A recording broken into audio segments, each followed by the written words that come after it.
Just a few weeks before my 12th birthday, my father and I joined a Ricks College geology class in a hike of the South Teton, a 12,000-foot peak. Our expedition leader, Ricks College geology professor Ed Williams, chose the easiest route and set a gentle pace so that everyone could reach the top.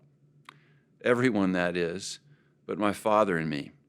Very near the mountain summit, I could go no further. I was tired, cold, and sick from the altitude.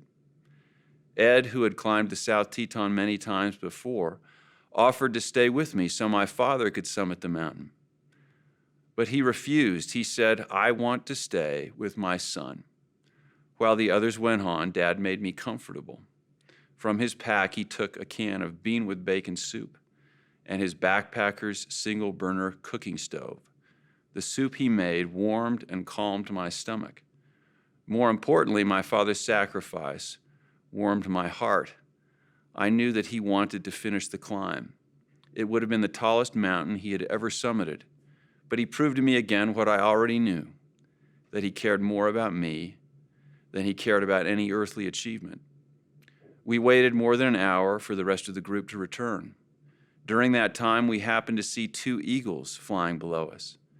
I didn't know it then, but the sight of those soaring eagles gave my father an idea.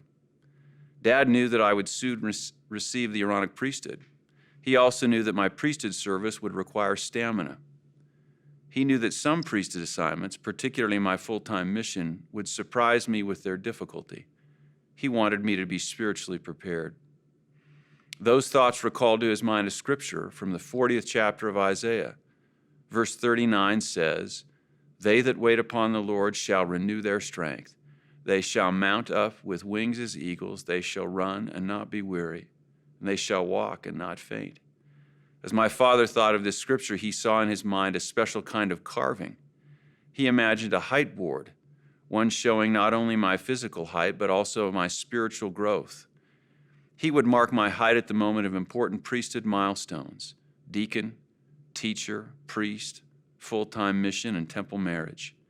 At the top, he would carve an eagle and the words, "On eagle's wings." Over the years, I have thought often about Dad's sensitivity to my feelings on the mountain. I've also thought about his stroke of inspiration in using the image of eagles to motivate me in priesthood progress. I have learned to recognize that same sensitivity in the talks he gives at General Conference. You can tell that his goal is to help us climb, and that he is willing to climb with us at our own pace. He uses simple words and familiar metaphors. He also speaks generously of our desires, giving us credit for wanting to climb higher. He writes and rewrites these talks many times, trying to find the best path, the way a Sherpa would. He leaves us feeling that we really can reach our spiritual summits.